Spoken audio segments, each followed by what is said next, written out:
recording now because they go Be'ezus Hashem right after the daf back to the country. So.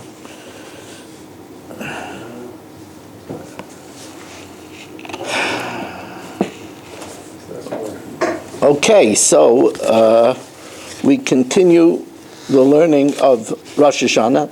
What could be more appropriate? And we are holding Mishna Vav and Mishna Zayin in the third parak, sponsored by the Fisher family, Lilanish Spasi Bas Rabbi Shlomo ben Avram Alevi, Perel Bas Ruvain. Also, Lilanish Chasi Bas Shlomo, Lufu Shlema Fel Yomash Ben Chayesara, and Luschus Avram ben Yom Benish ben Malki Yudis and family, by Yol Kugman and family, Lufu Shlema for my Shver Avigdor ben Rivka and Meir ben Chayesara. So, Hatekea L'Sei Chabar, if they blow into a pit, Oy L'Sei Chadus, which is a standing cistern built on the ground, but the idea is the same, that when you blow into it, you create also an echo. Oy L'Sei Chapitam, or if you blow into a cask.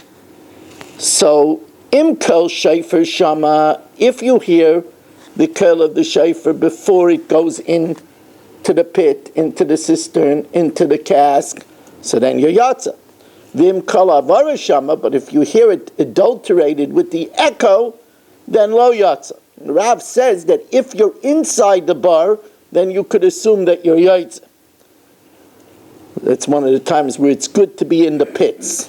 V'chein misha haya over achorei beis hakneses. Oh wow. Look at that. All right, well, I'll go out of order. This is Mishna Zayin. I don't know why I did that. If you were passing behind the shul, so you're in your living room, next to the shul,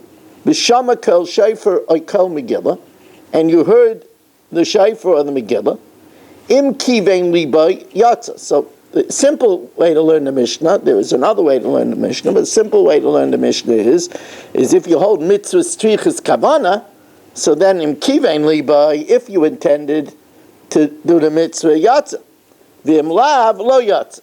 If not, you're not yatsa. Now, even though the one that's laning doesn't know that you're in your living room, and the one that's blowing the shofar doesn't know that you're going to be in the back of the shul, but we say that the person that lanes or blows the shofar has in mind to be mitzi anybody that hears it. Afal pi shezeh shama v'zeh shama. Now, even though both of them heard it, zeh kivein libay, this one had kavana and therefore he was yaitza. V'zeh lo kivein libay, this one didn't have kavana and he wasn't yaitza. So that was Mishna Zayin, but we have to learn Mishna Vav. Shofar shenizdak. If a shofar was split lengthwise, along its length, v'dipkai, and you glued it back together, possible, because it has to be the call of one shofar and not of two shofars. Dibek shivrei shofaras, this the Mefarshim explain means, is if it was cut widthwise. So you have several rings, and you glued that together, also possible. Nikav, if the shofar was perforated, usasamai, and you filled the perforation. So first of all, it can't be perforated more than half.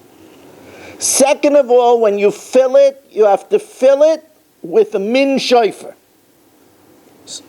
And third of all, if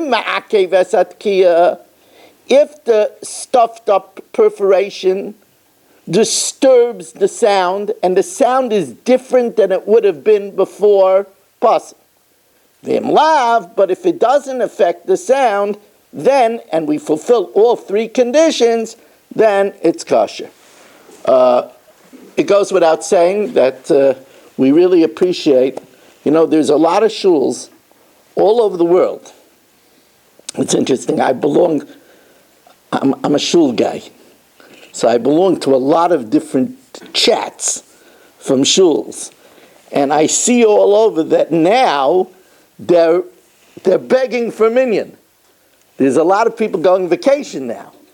And there's a lot of people that don't, so I don't take it for granted that the shul is so nicely populated, and I don't think anybody else should take that for granted. Thank you very much for joining us. Chananya ben Akasha Amaratzak Kadosh Baruch Hu L'Zakei Sis Yisrael Lefika Chir B'Lem Torah Mitzvah Shenam Adinoi Chafetz Man Sitka Yagdol Torah V'Yader.